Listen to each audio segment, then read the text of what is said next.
민중의 소리 이완대 기자 함께하겠습니다. 이완대 기자님. 네, 안녕하십니까? 네, 오늘 어떤 이야기 준비하셨습니까? 예, 오늘은 자본주의라는 제도가 사람의 생명을 다루는 근본적 관점에 대해서 함께 살펴보고자 합니다. 예. 지난주에 김 PD님께서 브리핑을 올리실 때 제목을 네. 사람의 목숨값을 묻는다라고 붙이셨던 적이 있는데 예. 그 제목이 일주일 동안 제 머릿속에서 떠나가지를 않더라고요. 아이고. 그래서 그 질문에 대한 경제학적인 답을 오늘 함께 공유를 해보고자 합니다. 예. 질문을 이렇게 시작을 해보죠. 과연 우리가 사는 사회에서 사람 한 명의 목숨값은 얼마일까요? 이러면 이제 질문이 좀 잔인하죠. 근데 저는 이 잔인한 질문을 우리 사회가 마주해야 한다고 굳게 믿는 사람입니다. 예. 아프고 힘들지만 이 질문을 외면하면 해답을 찾을 수 없는 겁니다. 여담이지만 사람의 목숨값에 대해서 일본 정부가 과거에 공식적으로 입장을 발표한 적이 있었습니다. 예. 1977년에 적군파가 일본 여객기를 납치해서 승객을 인질로 잡는 사건이 벌어졌는데요. 예. 일명 다카 사건이라고 합니다. 그해 9월에 적군파가 파리에서 출발한 도쿄행 일본 항공 비행기를 납치해서 방글라데시 다카 공항에 강제로 억류를 합니다. 그리고 교도소에 복역 중이던 적군파 동지 9명의 석방, 600만 달러 이 두 가지를 요구를 해요. 예. 일본 적군파는 1969년에 결성이 됐고요. 이후에 1970년대 초반에 비행기 납치를 계속해서 벌여나갔습니다. 그리고 이때 조금 생소하시겠지만 독일에서도 비슷한 사건이 있었는데 우리가 적군파 하면 일본 적군파만 생각을 하죠. 그런데 독일에도 적군파가 있었습니다. 정확히 말하면 당시에는 동독의 지원을 받았던 서독의 적군파였던 겁니다. 이 적군파도 도시 게릴라를 표방을 했고 일본 적군파 못지않게 굉장한 악명을 끼쳤던 테러 조직이었습니다. 일본 적군파가 벌인 다카 사건이 1977년 9월 일이고요. 독일 적군파가 딱 한 달 뒤인 10월에 독일 루프트한자 항공기를 납치해서 테러를 벌입니다. 예. 그런데 한 달 간격으로 벌어진 이 두 적군파의 테러에 대해서 일본과 독일의 정부 태도가 180도 달랐습니다. 독일은 대테러 부대를 즉각 투입을 해서 적군파를 박살을 냅니다. 반면에 일본 정부는 굉장히 적극적으로 협상에 응했습니다. 그리고 실제로 600만 달러를 적군파한테 내줘요. 이것 때문에 서양 사회에서 일본 정부를 엄청 씹어댔습니다. 야, 테러 세력하고 타협을 하면 어떻게 하냐. 니들이 그렇게 물러터지니까 테러가 더 많아지는 거다. 이런 비판이 비팔졌던 거죠.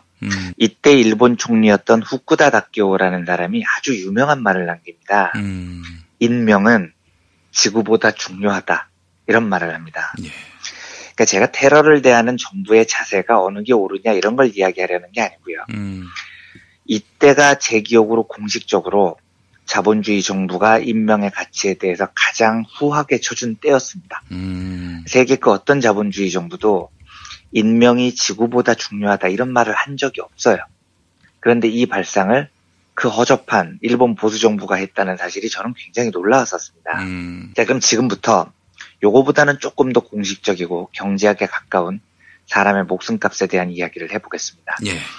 사람의 목숨값을 공식적으로 숫자로 계산을 해서 발표를 한 정부가 미국 정부입니다. 1973년 일인데요.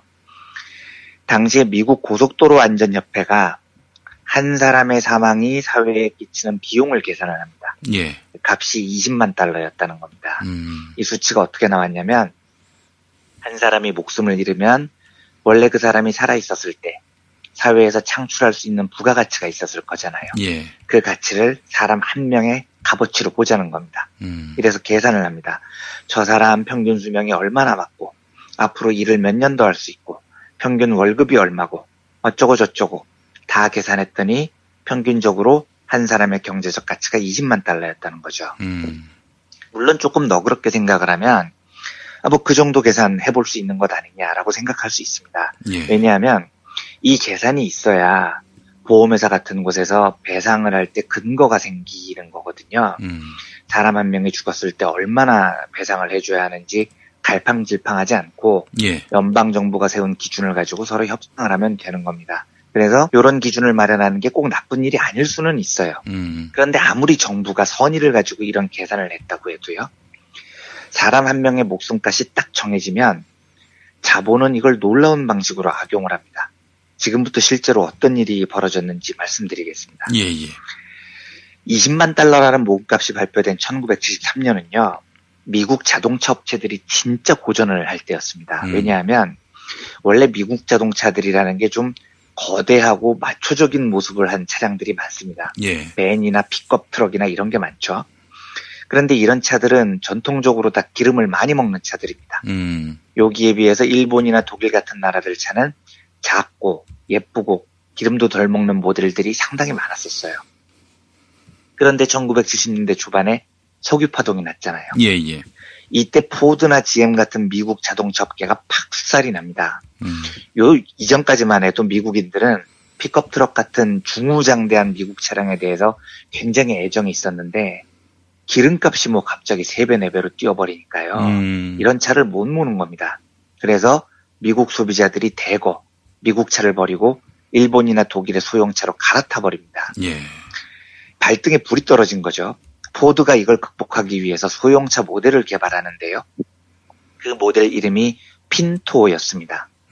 문제는 당시 포드가 소형차 핀토를 만든다는 건 공장의 생산 패러다임을 바꾸는 엄청난 일이었습니다. 기름 아무리 먹어도 엄청 큰 차를 만드는 것과 연비가 좋은 작은 차를 만드는 건 완전히 다른 기술인 거거든요. 엔진 크기도 줄여야 되고 엔진 위치를 어디에 두느냐도 굉장히 중요합니다. 이런 문제를 전부 다 세심히 연구를 해야 되는데 1970년대 초반만 해도 이 연구가 엄청난 일이었다고요. 최소한 5, 6년 정도가 필요한 일이었습니다. 그런데 포드는 빼앗긴 시장을 되찾는다면서 핀토라는 소형차를 딱 2년 만에 개발을 해요. 이러면 당연히 문제가 생깁니다. 실제로 핀토가 출시되자마자 5만 곳에서 계속해서 화재 사고 보고가 올라옵니다. 이런 일이 벌어지면요. 우리 상식은 일단 리콜을 해서 수리를 하는 겁니다. 그렇죠. 예, 그런데 포드는 어떻게 하냐면 ES 크러쉬, CS 사운비라는 2명의 엔지니어한테 대응책을 만들라고 지시를 해요. 그리고 이 두 엔지니어가 1973년에 그러쉬 사운비 보고서라는 것을 작성합니다. 이 보고서는 자본이 만들어낸 가장 처참하고 잔인한 보고서 중에 하나다라는 평가를 받을 정도로 악명 높은 보고서입니다. 네. 보고서 내용이 이래요. 1번, 차량 결함으로 예상되는 사망자 숫자는 180명이다. 그런데 연방정부가 1인당 사망 보상비를 20만 달러로 책정했다. 그래서 180명 곱하기 20만 달러의 비용이 드는 것이다. 여기에 사망이 아니더라도 화상자가 발생할 수 있는데 이 화상자에게는 보상비 6만 7천 달러를 지급을 한다.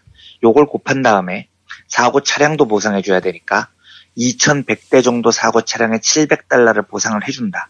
요걸 다 더하면 총 보상 비용이 4,953만 달러가 소요된다. 둘째, 반면에 핀토 등 문제가 있는 차량이 현재 1,250만 대로 추산이 되는데 이걸 전체를 다 리콜을 해서 수리를 하면 회사가 물어야 되는 비용이 1억 3,700만 달러로 계산된다. 셋째, 사고가 나도록 내버려 두고 보상을 하면 4,953만 달러면 떡을 치는데 리콜을 해서 수리를 하면 3배에 가까운 1억 3,700만 달러를 물어야 하니 우리 포드가 내릴 수 있는 가장 합리적인 전략은 리콜이 아니라 그냥 내버려 두고 사고가 나면 피해자에게 보상금을 무는 것이 유리하다. 이러면 총 8,747만 달러를 절약할 수 있다. 이게 보고서의 결론이었습니다. 예. 그리고 실제로 포드는 이 길을 선택을 합니다. 사람이 죽는 게 뻔히 예견돼 있는데 이걸 막는 게 아니에요. 보상금을 물어주는 게 더 싸게 먹힌다고 판단을 하는 겁니다. 이 개새끼들 네. 진짜. 난 황당하죠. 예. 이게 그런데 포드만의 일이 아니었습니다. 사람 목숨값이 20만 달러로 딱 확정이 되니까 GM도 똑같은 짓을 합니다. GM까지? 네. 요 무렵 GM이 생산한 차량에서도 각종 결함이 발견됐었는데요. GM도 1973년에 엔지니어인 에드워드 이베이라는 사람한테 해결책을 만들라고 지시를 합니다. 이베이 보고서가 나왔는데 이베이 보고서의 결론이 이거였어요. 첫째, 이대로 놔두면 많은 차량에 불이 난다. 대략 통계적으로 보면 아마 차량 화재로 500명이 죽을 거다. 그러면 GM은 한 사람당 손해배상금 20만 달러를 물어야 한다. 그런데 둘째, 이미 판매된 자동차가 4,100만 대나 된다. 이걸 다 리콜을 해서 수리를 하면 차량 한 대당 수리 비용이 8달러 59센트로 계산이 된다. 반면에 500명이 죽었을 때 배상금 20만 달러를 물어주면 차량 한 대당 손실액은 수리를 하는 것에 비해서 4분의 1 수준인 2달러 20센트로 막을 수 있다. 그래서 셋째, 엔진 결함이 있는 차를 수리하기보다 그냥 내버려 두고 사망자에게 배상금을 물어주는 것이 총액 기준으로 2억 5,379만 달러를 절약할 수 있다. 이게 이베이 보고서의 결론이었습니다. 그리고 실제로 GM도 이 보고서를 채택합니다. 왜요? 사람을 죽이는 게 차를 수리하는 것보다 싸게 먹히거든요. 제가 어제 하인리 법칙을 소개를 해드렸죠. 예. 이 하인리 법칙은 1930년에 나온 겁니다. 그리고 오늘 말씀드린 포드와 GM의 이야기는 1973년 이후의 일이라고요. 예. 즉 포드와 GM은 이미 하인리 법칙을 알고 있었습니다. 그리고 당시 상황이 어땠냐면 가족들이 교회 가다가 차가 폭발을 해요. 10대들이 차 주차해 놓은 곳에서 놀고 있는데 갑자기 주차해 놓은 상태에서 차가 폭발을 합니다. 이런 일이 부지기수였다고요. 하인리 법칙에 따르면 아차사고 300건, 부상사고 29건에 해당하는 수많은 경고가 나오고 있었습니다. 그러면 사망사고나 대형사고가 곧 벌어질 것을 포드나 GM이 몰랐겠냐고요. 천만에요. 알고 있었습니다. 실제로 얘들이 써낸 보고서를 보면 포드는 예상 사망자 숫자를 180명으로 예측을 했고요. GM은 예상 사망자 숫자를 500명으로 계산하고 있었습니다. 사람이 700명 가까이 죽을 걸 이미 얘네들이 알고 있었다고요. 그런데 무시합니다. 왜요? 그게 더 싸게 먹히니까요. 제가 어제 2017년 한국의 산재 사망자 숫자가 1957명이라고 말씀드렸죠. 하루 평균 5명이 넘는 엄청난 숫자입니다. 이 숫자가요. 올해 고용노동부하고 안전보건공단이 발표한 자료에 나오는 숫자입니다. 예. 그런데 당시 발표 자료를 보면 사망자 1957명이라는 기록 외에도요. 산업재해로 인한 경제적 손실액이라는 게 집계가 됐습니다. 예. 얼마나 나오느냐. 무려 22조 2천억 원으로 집계가 됩니다. 이게 고용부 집계입니다. 산재로 돌아가신 분들의 경제적 가치, 산재로 지불해야 되는 수리비, 사고 처리 비용, 그리고 기업이 입는 각종 이미지 상실 비용 등등등 이걸 경제적으로 환산해서 다 합쳐보면 작년에 산업재해로만 한국 경제가 잃은 돈의 규모가 22조 원이 넘는다는 이야기입니다. 22조 원이면요. 우리나라 정부 1년 예산의 5%에 해당하는 엄청난 거금입니다. 그러면 궁금하잖아요. 왜 이런 엄청난 경제적 손실을 감수하는 거죠? 산업재해 문제를 해결하면 22조 원을 절약할 수 있을 텐데 왜 열심히 해결을 안 한 건가요? 이런 궁금증이 당연히 드는 겁니다. 예. 제가 그 답을 들려드리겠습니다. 이 이유는요. 산업재해를 그냥 지금처럼 내버려 두는 것이 더 싸게 먹힌다는 계산이 나왔기 때문입니다. 산업재해로 22조 원을 손해본다고요? 기업 입장에서는 그걸 해결하는 데 드는 비용이 22조 원보다 더 든다는 계산서가 손에 지금 쥐어져 있는 겁니다. 비정규직 정규직화하고 노동자 월급 더 주고 안전시설을 더 안전하게 만들면 22조 원이 아니라 50조, 70조, 100조가 든다는 계산서가 이미 그 사람들 손에 쥐어져 있어요. 그렇다면은 네. 산업재해로 인해서 발생하는 손해 이거를 한 200조로 만들면 되겠네요. 그렇습니다. 제가 그 이야기를 이제 내일 드리려고 준비를 하고 있는데 예. 오늘 이야기를 해주셔서 내일은 뭘 하죠 제가? 그 얘기해 주시죠. 내일 20분 동안 할 원고를 미리 써놨는데 한마디로 요약을 해주셔서 그러면 예. 준비를 했으니까 내일 그걸 할 텐데 예. 청취자 여러분들께서는 너무 기대하지 말고 들어주시죠. 아이고, 그겁니다. 말씀하세요. 이제 그게 해법이라는 건데요. 예. 어쨌든 지금 기업 입장에서는 예. 차라리 사람 2,000명 죽이고 22조 원 손해보는 게 훨씬 더 싸게 먹힌다는 계산이 완전히 나와 있다는 거죠. 김 PD님께서 지난주 브리핑 제목을 사람의 목숨값을 묻는다라고 하셨는데요. 그 답을 이제 한번 해보죠. 저는 정확하게 자본의 계산서를 본 적이 없기 때문에 사람 한 명의 목숨값을 걔네들이 얼마로 책정했는지 알지 못합니다.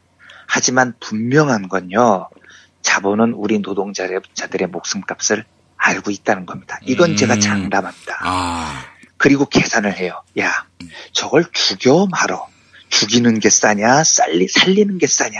요걸 판단하고 있습니다. 네. 그리고 죽이는 게 싸게 먹히면 걔네들은 1초도 망설이지 않고 우리를 죽일 겁니다. 그 이유 때문에 태안화력발전소에서 12명이 죽은 겁니다. 사람의 목숨값이 얼마냐는 질문이 매우 잔인해 보이지만 우리가 이 질문을 외면할 수 없는 이유가 여기에 있습니다. 이게 지금 우리가 직면한 현실입니다. 예. 참 비참하고 처참하죠. 저는 사운비그러시 보고서를 작성한 두 엔지니어나 GM의 보고서를 작성한 이베이가 살아있으면 이런 걸 물어보고 싶습니다. 사람 한 명당 목숨값이 20만 달러고 이걸 기준으로 죽이는 게 싸냐 살리는 게 싸냐 이런 걸 계산하고 니들이 자빠졌다는 건데 그 죽는 사람이 네 자식이면 너 같으면 20만 달러 받고 자식 죽이겠냐? 응? 그게 그렇게 좋으면 네 자식 2명 죽이지 그러냐. 2명 죽이면 40만 달러다. 그게 그렇게 계산을 할 일이냐 라고 저는 물어보고 싶어요. 예. 자본은 이런 식으로 항상 이익과 비용을 분석해서 뭐 편익 손실 분석 이런 걸 합니다. 좋다고요. 하라고요. 예. 기업이 이익을 내야죠. 분석해야 됩니다. 그런데 우리 사람 생명은 건드리지 않는 걸로 합시다. 제발. 사람 한 명의 목숨을 비용 처리하듯이 그렇게 하지 말자고요. 제가 이 저열한 한국의 자본가들에게 사람의 생명이 우주보다 고귀하다라고 생각하기를 기대하지 않습니다. 그 정도는 바라지도 않아요. 하지만 사람 한 명 목숨값을 돈으로 환산해서 이게 죽이는 게 싸게 먹히냐 살리는 게 싸게 먹히냐 이러지는 말자는 이야기입니다. 오늘은 이 정도로 이야기를 마치고요. 내일 하루만 더 이야기를 이어가 보겠습니다. 아까 김 PD님께서 이야기를 하셨던 그러면 도대체 이 문제를 어떻게 해결해야 할지에 대해서 굉장히 주류 경제학적인 해법을 찾아보는 시간을 내일 하루만 더 갖고 이 문제를 마무리를 하도록 하겠습니다. 예, 자 민중의 소리 이완배 기자님과 함께한 시간이었는데요. 내일은 사람의 목숨값을 천하보다 귀하게 하는 방법, 그 방법을 일러주실 겁니다. 맞죠? 네. 알겠습니다. 이완배 기자님 수고하셨습니다. 네, 내일 뵙겠습니다. 감사합니다.